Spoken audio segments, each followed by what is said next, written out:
I think the whole concept of a world without heart disease is really important to embrace. If you can't imagine it and say it, it won't happen. It was a day like any other day. I had lunch with friends. I had been to a class reunion meeting in the morning. I had come home, and I just didn't feel right.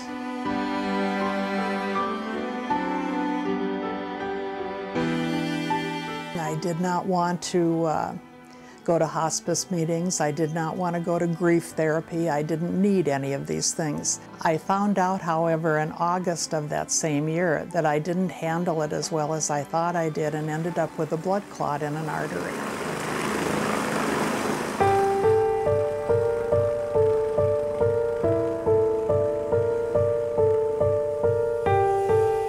The whole experience was very calming because I had very competent people with me. They explained everything in detail, what was happening to me and what was going on. The next thing I knew, I woke up in ICU.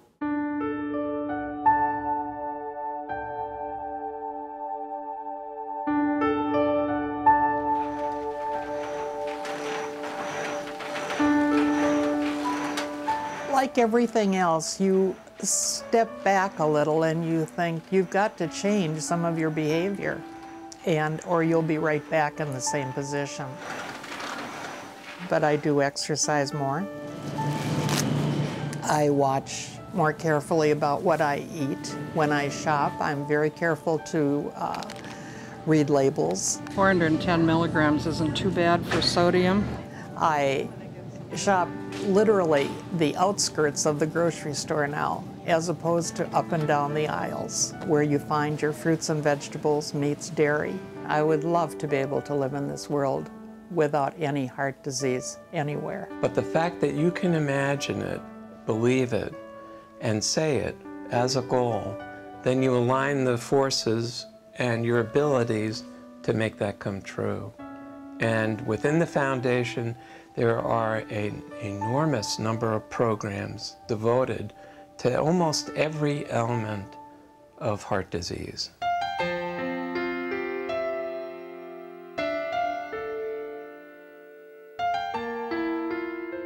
It was probably the most devastating thing we've ever went through in our life.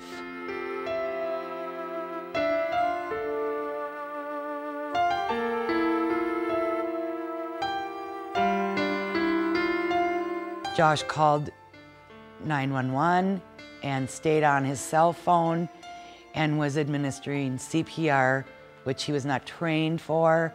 They were telling him over the phone what to do, and he just kept pumping him until the ambulance came.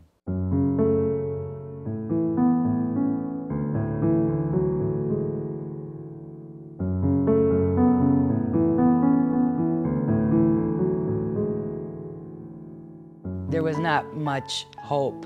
He was 100% blocked, and he was without oxygen for, they figure, about 20 minutes.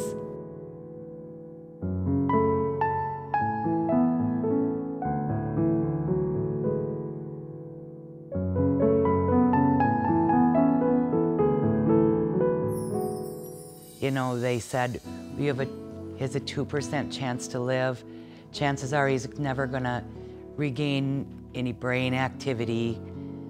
For sure, they said he will never come home again. We had to make a decision to unplug him. About the time that I came back and we were deciding what we should do, we got a call from Abbott. And she said, "Roxanne, what are you doing right now?" And I said, "Well, we're kind of talking about, you know, taking him off life support and planning a funeral, basically." And she goes, "Stop everything you're doing right now. Stop everything." He is responding. He is responding to commands. Well, we couldn't believe it. To be lucky to come through like that was just fabulous. You know, the staff over there did a good job, that's all I can think. You know, if they come up with you know, have that and be alive again, that means something. It was a true miracle, true miracle, and there's no other way you can describe it. Yeah, we did, and it really, really works. And that's what's exciting. I mean, if you can do something new that really brings benefit to a patient's outcome in a way that you could never do before, that's the bomb. That's the whole reason to be here.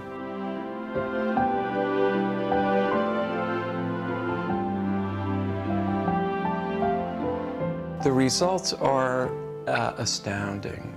We dropped the death rate from 80% to 50% in out-of-hospital cardiac arrest. So that is a huge difference. And that's the thing I'm most proud of, because we developed a standard of care that was relevant to the entire country, because it wasn't just treating patients that showed up at our door. We developed a system that could be applied to the whole country.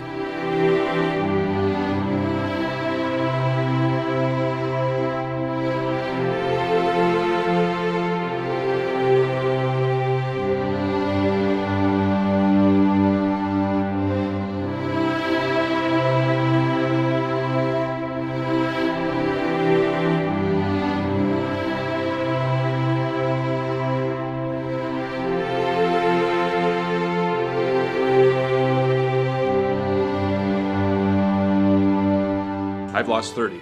20. 40. 54. 40. 25. 10. 30. 15. 16. I've lost 130.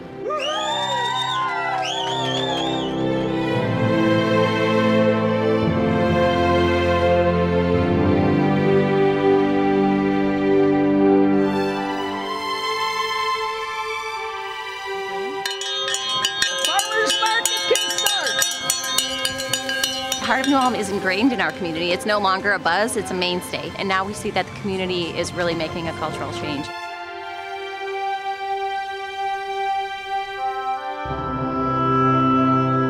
The Heart of New Ulm has given us a great benefit to improve the quality of life of all employee owners, both inside of work and outside of work. We are convinced that that will result in a tangible benefit to the company of reduced healthcare costs and reduced claims. The City of New Ulm is very, very happy with the support that we're getting from the Minneapolis Heart Institute Foundation. I think we're setting the pace for the rest of the world. So when you support the foundation, you are engaging in a transformation for good.